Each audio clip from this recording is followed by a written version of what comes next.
Hi, you guys. Welcome to yet another episode of this podcast, Afran and Personal. Here is your host, Ananya, all set to become Afran and Personal with each and everyone watching. So, you guys, this is the first video recording of a podcast episodes that's going on YouTube. I am actually not used to just looking at a camera and even paying attention to how I look and what my background is while recording podcasts. So yeah, it's definitely a different experience. Like, I don't know this. Like, usually when I'll be recording a podcast, I'll be hunched over a phone and doing this. So yeah, any audio listeners who are just using Spotify, Anchor, or any kind of podcast apps to listen to me or listen to this episode, please don't get confused if I point to anything in my background or any visual clues. It's just because it's getting recorded audio wise or video wise at the same time. So don't get confused on anything. So yeah, I am recording it at the same time because I don't want a lot of disparity and a lot of difference in experience when you just listen to it or when you choose to watch it, because I understand that people have different kind of wavelengths with different kind of content, right? Some people like visually just watching stuff and hence gaining knowledge from that, even though if it's just a sit down chit chatty conversational video, and some people just like to plug in their earphones and go for a walk and do some chores, and that's also cool. That's how I like to listen to my podcast. So yeah, let's just not make this intro any longer and let's just talk about what we are here to talk about. So you guys, you have already read the title. You know what this is about. This is about me talking about how I grew up as a single child and how it has affected my life and my personality on a holistic level. So just to give you some background, I grew up with my parents and my grandparents. I have no siblings, and I didn't grow up in a joint family setup where my cousins and everyone would live under the same roof with me. So no, I just grew up with elders. Plus, there were not many people my age group who were growing up in the colony. So I had very limited interaction with people who were my age. So it was a very different experience altogether for me. So yeah, so that's why if you are also a single child and you feel like these things don't apply to you, yes, it could be. I'm not saying that every single child has this exact same experience. It just can't be like that. Everybody's background and financial situation and family setups and everything, they differ, and hence your experience differs, right? So yeah, I have a set of 6 pros and 6 cons which I feel like are in my life just because I grew up as a single child and I am still a single child, obviously.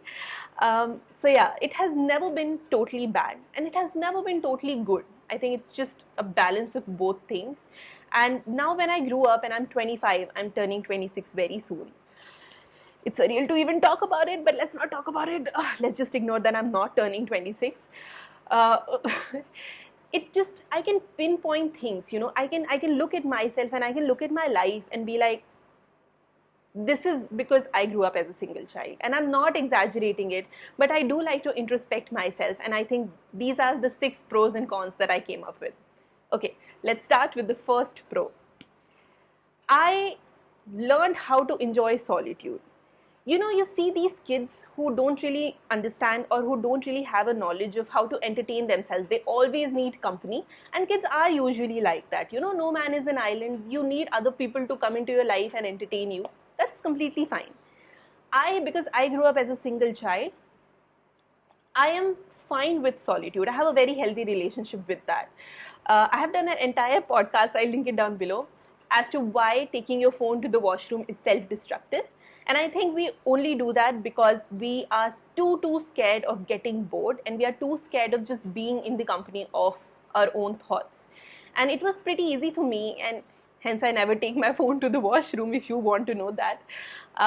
It's only because I grew up like that. I grew up with my books. I grew up in my room alone. I grew up just imagining things and thinking things and making stories. And even, those problems that we would have in like the maths textbooks, that maybe Mohan went to buy like 5 oranges. My maths calculation would not end there. I'm like, okay, so he bought like 5 oranges and then he took them home, and then he made orange juice, and then he gave it to his siblings or his children, and I would make a full-on story from a maths problem, only because I had time to just be with in the company of my own thoughts and just let my imagination run wild. I still can imagine things quite nicely, I would say, and all my imaginative abilities are because I grew up in such a setup. And after COVID-19 pandemic, and we all have been in quarantine, I think it's great because quarantine is my personality. It's not something that was forced upon me, and that's not a new thing that I'm doing. So I'm not enjoying it, but I like being alone, and that's completely okay. Like I have a very healthy relationship with solitude because I grew up as a single child. However, the con of the same thing, is that I grew up very dependent on people who were elder than me. So I grew up with my parents and my grandparents, and they would literally take care of everything, right? For my parents, I am 25 years old, I'm still a baby, I'll always be a baby. For my grandparents, I was the only child of them who was living with them, right? So they just pampered me with all the care and love and all of that. They didn't like spoil me or anything, but they would not let me do anything. They would not let me enter the kitchen and all of that. Yes, there were some basic things that I did, like I took care of my own things, but other than that, just like the household responsibilities part of it was absolutely not my concern. So still, even today, when after when I went to law school, or when I started working and I rented my own apartment and stuff like that, every time a thing would go wrong, every time I have to pay rent, or every time even as minuscule of a thing as my laptop having an update, I would look for an adult, and then I'm like, I am the adult, I guess. I have to take care of this. So it's very funny. I am, especially for chores and stuff like that, I am always looking for people to take care of things. I'm always looking for help. I'm like, please someone come and just magically solve this for me. If I have to pack and go somewhere right now, I will be super stressed out. If you tell me that tomorrow I have an exam, I would not be as stressed out as I would be if I have to pack tomorrow. Because packing, moving, all of these big adult tasks are something I'm not made of. I would definitely like to, grow more accustomed to it. And of course, when I move out, whenever pandemic allows me to move out, I would definitely be better at it. Obviously, I'm better in it than I was when I was 18 years old and I was living, in law school. But yeah, I'm still not as efficient in it as a 25-year-old should be. I don't know how to cook. I don't know how to drive. I'm completely useless in these departments. And if I would have not grown up as a single child, or maybe, if I would have grown up in a more in a setup where more responsibility was assigned to me, maybe I would have grown up different and I would have been different.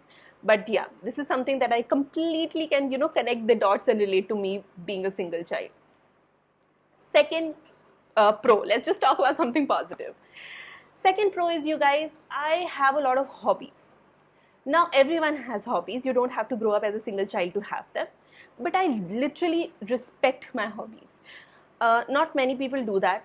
When you go into law school or when you start working, your hobbies just leave your life. But for me, it has never been like that. I can't do just the main thing in my life. Like, I can't just study or I can't just work. I have to have different things, because that's what made my childhood interesting, right? I didn't have many people to play with. I am not a very outdoorsy or an athletic person, so to say, so I didn't go outside and play that much. So I had these little projects going on, like I would sing, I would play harmonium, I would read, I would write these poems and stories and diary entries. I would watch shows and I would imagine what's going to happen. I would watch a lot of movies. I would just have a lot of side projects going on. And that little kid who had a lot of side projects going on, it's still alive in me. I still am someone who's like that. I read a lot, even though I have a job. I have this podcast, I have a YouTube channel. I post book reviews on Instagram, I work out, I'm trying to lose some weight. So all of those things are going on and I don't know how to live without it. And I think I have a very healthy relationship with hobbies, because they just make me a better person and they make my life fuller, and I'm grateful for that. If I wouldn't have been that, that little teeny tiny child growing up in a room with a lot of projects going on because she needed something to pass her time after her homework, I wouldn't have had that kind of attitude towards hobbies right now. Because hobbies are something that you don't necessarily have to do, right? It's something that you do just because you have an actual interest in them. There was no necessity for me to start this podcast. What was the necessity? Nothing. but because I can't just sit on one place and do the work and go to sleep. So yeah, that's why I started this podcast. So basically, the fact that you are watching this video right now, you can credit it to me having no siblings. You're welcome. Fourth thing, I think the second con or the second bad thing that happened to me because I grew up as a single child is that I didn't travel. Now, it's not something that's single child specific, but because, you know, I was sort of like a sickly child, not sickly child completely, but I would fall sick a lot. I was very physically weak. I'm still very physically weak. So my parents were very apprehensive to how to travel with me. I was also born after like many years of their marriage, and my parents and my grandparents were very delicate about me, so they didn't know how much they can travel with a kid and a baby. And by the time I grew up, or by the time maybe they grew a little comfortable, I think they were set in a life where they didn't travel, and so I didn't travel.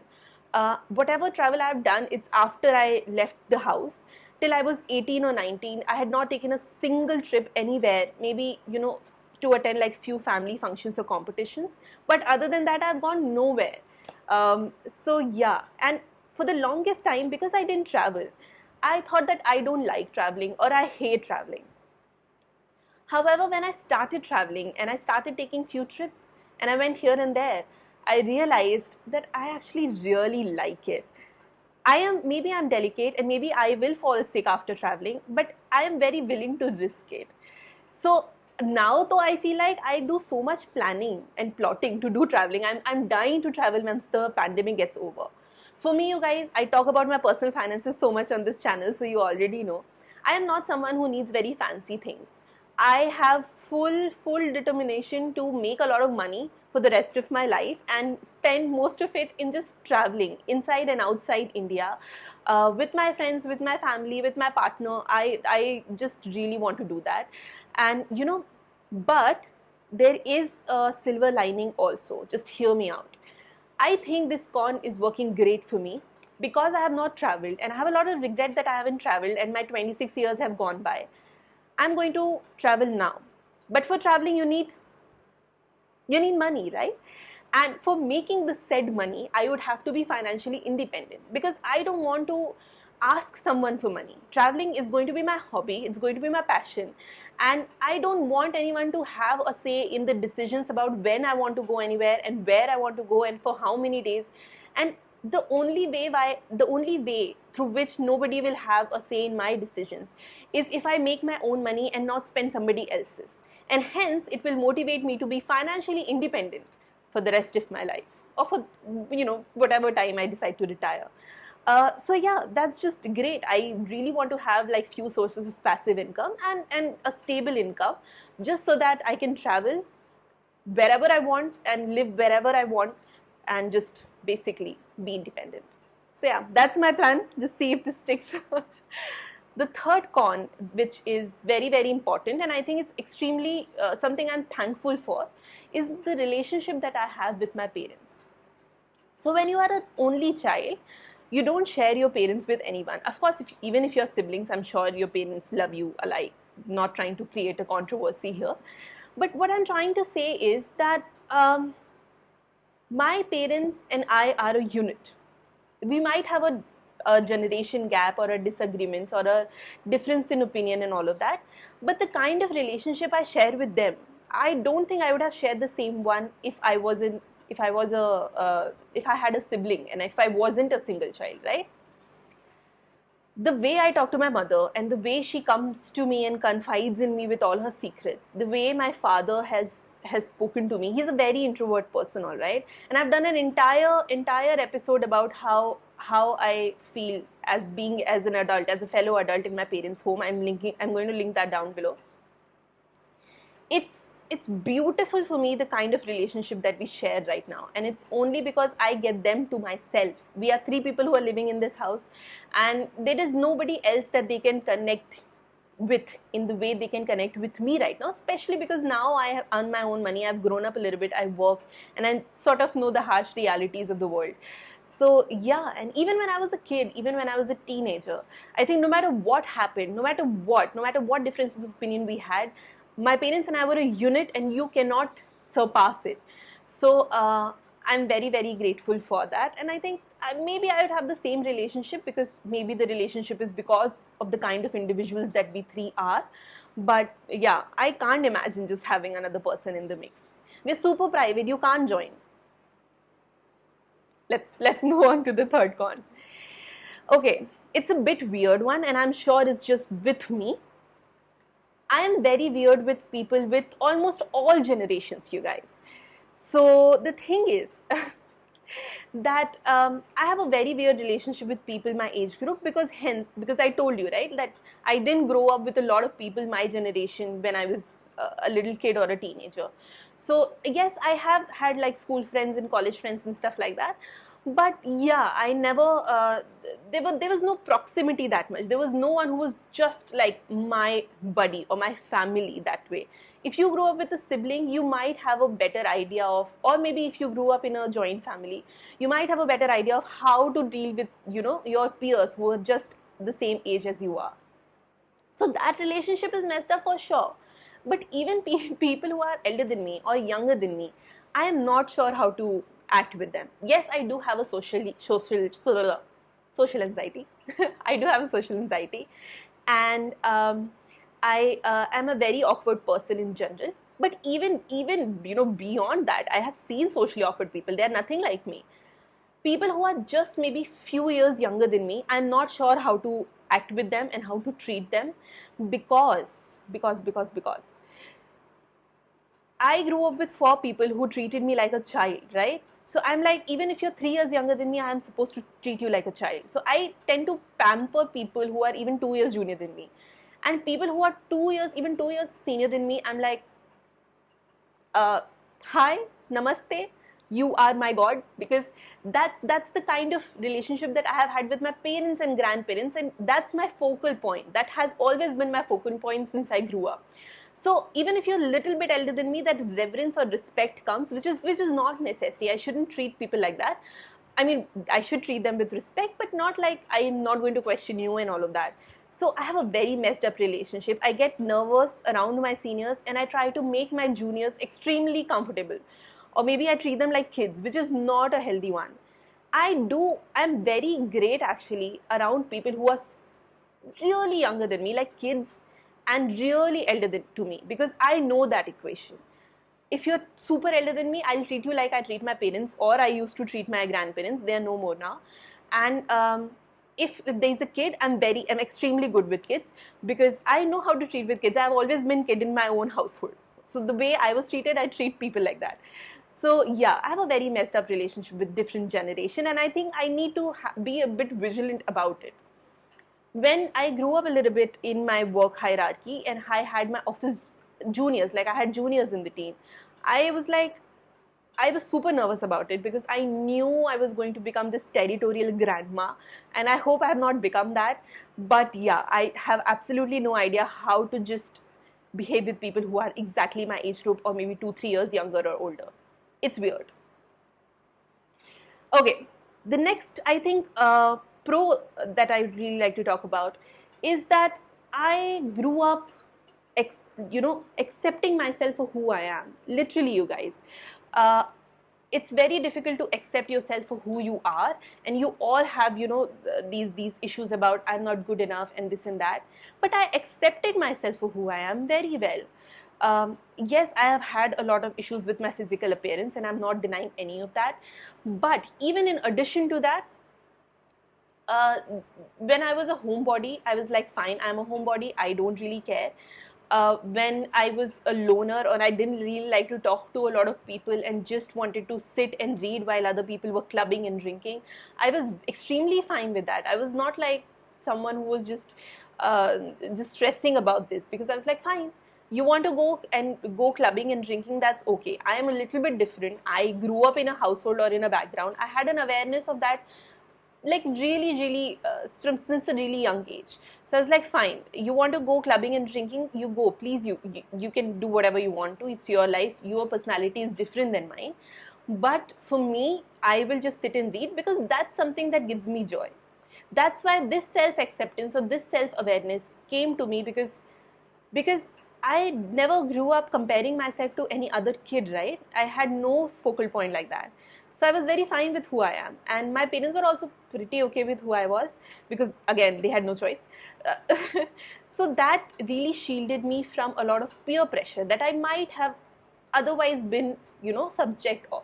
I don't really care what other people are doing and how other people are living their life. I understand that reading and writing and singing and music and doing all of these things and being creative in these things bring me joy, and I'm completely okay spending my Saturday night just chilling watching movie. That's okay. Okay, however, the other con of growing up as a single child was that I grew up very possessive and territorial about my own space. See, I have no experience of sharing my things. I just am very territorial about things. Like if you tell me that this pen is mine, it would be very difficult for me to give it to someone else, not for like a brief amount of time, but just so that this pen is also mine and also yours. There's something I can't do. So when I went to law school, you guys, and I had to live in a shared setting, I was freaked out. I'm like, what do you mean my room is someone else's also? And then I have to see people my age group all the time. It was a very weird experience for me, and it took me a good, I think, 2 years to just get over it. So yeah, and even it's not related to things. It's not limited to things. It's limited to I am someone who would not allow you in my personal space till you prove it to me that you are the best friend of all times, which is not fair on anyone. For you to become my friend or anything, the threshold is too high. And there's nothing great you're going to get by being my friend. I'm just a normal human being. This is not a lottery or anything. It's just that I am someone who just doesn't let people in very easily. So anybody who is my friend right now, I want you to know you have worked super hard and you are the person who put in the most amount of work. It's not because of me why the friendship is sustaining. It's because of you why the friendship is sustaining. So I'm really, really grateful for that. And yeah, I think if I would have had people, over more, and if I would have grown up in a different background, I would have been more, open to just talking to people more and just making them my best friends more easily. So I might have some trust issues and I might have some, some discomfort in that area because I grew up as a single child. Okay, another pro. I'm very good with loneliness. It's not the first point, not the solitude one. I'm very good in recognizing who is lonely. I'm very good at recognizing that loneliness is very different from being alone. You can be surrounded by so many different people, you guys, and you can still you can still be lonely. And if you send me in a group of like 10 people, I can spot that this person is lonely or this person is feeling lonely at the moment. That's why I started this podcast and this YouTube channel also now, because I wanted to connect to people, especially people who are sitting in their room and they are feeling lonely. You guys, when someone is being lonely, don't suggest it to them that you go out and you make friends. People who are feeling lonely, they don't also feel like getting up and putting all that effort in making friends. They want things that come effortless. And YouTube and podcast and me just talking here, you owe me absolutely nothing. If you like my content, you can like, share, subscribe, do whatever, and you can comment and whatever. But that's also not an obligation. You can very well watch this video, feel happy, and do none of this. That's why I think I started this, because you owe me nothing. But even after absolutely no obligation, responsibility, if I can cure your loneliness a little bit, I think that's a win for me, and I would really be happy about it. So I would never know about it if you don't tell me, but that's okay.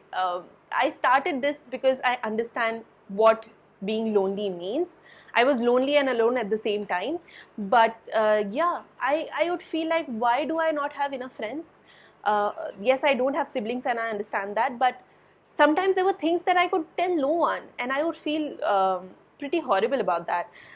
Don't get me wrong, I'm not bashing my childhood. My childhood was fine, but yeah, and now I don't want anyone to feel like that, because it's just not something that's specific to being a single child. You can feel lonely and be lonely at any point of your life. So yeah, that's why I started this. Okay, another con is I have a very unhealthy relationship with expectations. So I very early on in my age, I realized that if my parents want their children to do good or any of their offsprings to do good, it's only me that they can come up to, because they have no other choice or no other recourse. So if the specimen or the result of their parenting, whether it's good or bad, is just me, so I felt like there were just a lot of expectations on my shoulders. And even though they never said it out loud to me, and they were very, I think they didn't have an unhealthy relationship with when I failed or anything, but I took it on myself. And right now also, if you ask me, even though you don't expect anything from me, and you might be like a stranger to me, if you ask me how much I got in a test, and maybe I got 9.4 or 9.3 out of 10, I'm going to round it off to the higher number. I'm never going to round it down. It's only because I am too scared of letting you down, even a stranger. So because I am too scared, and I grew up too scared, that I might let down my parents at some point. So I have a very unhealthy relationship with expectations, and I feel like even while making this video, I'm like, I may be letting down those 10 people who watch my videos. I hope I'm not doing that. So yeah, that's only because I grew up as a single child and I took all of this on me, and I'm sure most of it is just because something that's self-imposed, but it is what it is. The last pro, you guys, as I've touched upon it a little bit in the earlier part of the video as well, my parents never had like any focal point of any other child to compare me with, right? So they were very fine with whatever I was doing. So whatever I was doing was the best, even though the expectations part was there. But because they didn't have any other child to compare me to, I always grew up just feeling like I'm the best. And there was no comparison, there was no unhealthy, अच्छा उसका बेटा ऐसा कर रहा है और वो ऐसा कर रहा है, तुम क्यों नहीं कर रही हो, ऐसा कुछ नहीं था. Sorry to just jump into Hindi. So that was fine. So I grew up believing in my individual personality and believing that every other person is individualistic, which was great. However, the con of that was that I sort of grew up in a bubble. When I grew up, you guys, I was fine in academics. I was okay in things. I never really had a trouble growing up with school and marks and stuff like that. So I thought I was really sharp and I was really smart and I'm just this academic hero or whatever. When I went to law school, which is one of the most premier law schools in India, and like the cream of the cream comes over there. I mean, I'm not trying to overshadow the people I went to school with, but the college was different picture altogether. I was like, maybe I am not that blue-eyed child that I imagined myself to be. It was very weird. So yeah, it popped my bubble all of a sudden, and I had to really come to terms with that my parents had one child, but there are so many different talented people all over the world, and my competition is them. It took me a really long time to just look at competition healthily, just compare myself to my own instead of comparing myself to other people. So yeah, because I had no experience with comparison before, I took it really hard, and then I ended up comparing myself to everyone around me, and it just yeah, I just set myself for failure and disappointment, which was not really good, to be very honest. So yeah, that was the last con of, which I think I have in my personality, because I grew up as a single child. This is not to bash my childhood or my parents or my grandparents. My parents are one of the most sensible and kind people that I know, not because they are my parents, but because I know them. My grandparents, they're no more. My grandfather passed away when I was 8 years old. We lost my grandmother when I was, I think, 19. And yeah, I spent a lot of quality time with my grandmother. If you would say anybody who was equivalent to my sibling, I would say it was no friend or anyone. It was no cousin. It was my grandmother. We would literally read stories together, and because she also grew up older, my parents took care of both of us at the same level. And I would come from school and I would tell her stories, and when I was preparing for my entrance exam, she would be like, okay, do you know this, do you know that? And it was just a very like a Tom and Jerry relationship, and I miss her. She was my sibling, right? So yeah, there weren't many things missing, but of course, you can't substitute a sibling. Having a sibling or having a fuller family is something else, which again I have no experience of. I'm sure you have if you have a sibling, and I hope you have a great relationship with your sibling. And even if you grew up as a single child, I hope you had a great childhood nevertheless. What I really believe in, you guys, that yes, there are a lot of parts of your childhood that are going to remain with you, and yes, we retain a lot of personality from our early years, but we can still break from them. If you think that there is an aspect of your life or personality that you don't like, you can't go back and you can't change your childhood, but you can obviously break away from your personality traits. If you don't like anything about yourself, you can try changing it, and things happen. I've grown up a lot, and there are a lot of cons. If you would have asked me 5 years before this, like this, whatever day I'm shooting this video or recording this podcast, whatever, I would have maybe listed more. But there aren't many right now, because maybe I lessen them, or maybe they are not as impactful in my life as they would have been 5 years, 4 years, maybe even a year back. So yeah, people change, things change, time changes and heals everything. So you guys, with this, I'm just gonna leave you, and I will be back with other episodes and other podcasts very, very soon. Bye.